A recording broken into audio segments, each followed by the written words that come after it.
Hello বন্ধুরা, আশা করি আপনারা সবাই খুব ভালো আছেন। আমিও খুব ভালো আছি। যারা যারা আমার চ্যানেলটাকে এখনও অবধি সাবস্ক্রাইব করেনি, প্লিজ প্লিজ আমার চ্যানেলটাকে সাবস্ক্রাইব করে দেবেন। আর আপনারা প্লিজ আমার চ্যানেলটাকে একটু একটু সাবস্ক্রাইব করে দেবেন, কারণ 901 হয়ে গেছে, 1000 হতে আর বেশি বাকি নেই। প্লিজ মনে করে একটু সাবস্ক্রাইব করে দেবেন। আপনারা যদি পাশে না থাকে কে থাকবে বলুন? আপনাদের সাপোর্টটা সবার আগে দরকার। যাই হোক, আমি বাজারে গেছিলাম। আমার মা অনেক দিন ধরে বলছে, মনে একটু লাউ পাতা বাটা করবি চিংড়ি মাছ দিয়ে। তো আমি বললাম ঠিক আছে। তো বাজারে গিয়ে দেখলাম লাউ পাতা ছিল, টাটকা পুরো লাউ শাকটা পেয়েছি। ওর জন্য আমি নিয়ে এসেছি আর চিংড়ি মাছ নিয়ে এসেছি। ও আমাদের এখানে একটা মন্দির আছে, দেখুন মন্দিরটাকে নতুন করে তৈরি করছে, তো কি সুন্দর ছবিটা এঁকেছে দেখেছেন? কি ভালোও লাগছে।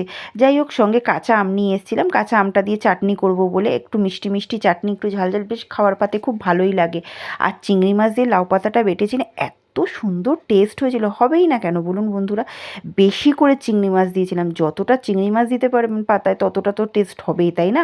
আর সঙ্গে করেছিলাম লাল রঙের ভোলা মাছ। এই যে ভোলা মাছটা 4টেই করেছিলাম। আমি জানি লাউ পাতাটা বাটছি তো অত মাছের ঝোলের দিকে কারোর অত মন থাকবে না। বিশ্বাস করুন বন্ধুরা, এত সুন্দর টেস্ট হয়েছিল না, মানে গরম গরম ভাতের সঙ্গে এত ভালো লাগছিল। আপনারা একবার প্লিজ একবার এরকম করে খেয়ে দেখবেন। কাঁচা লঙ্কা ঝাল যেইভাবে আপনারা যেটুক খাবেন সেটুখানিই ঝাল দেবেন, সঙ্গে 5-6 কোয়া রসুন দিয়ে দেবেন। এই দেখুন কি টেস্ট যে হয়েছিল। আমার মেয়েও খুব ভালো খায়, জানেন তো, সত্যি খুব ভালো খায়। তো ওর মধ্যে রসুন, কালো জিরে, তারপরে কাঁচা লঙ্কা, চিংড়ি মাছ দিয়ে এটাকে পেস্ট করে তারপরে করেছিলাম।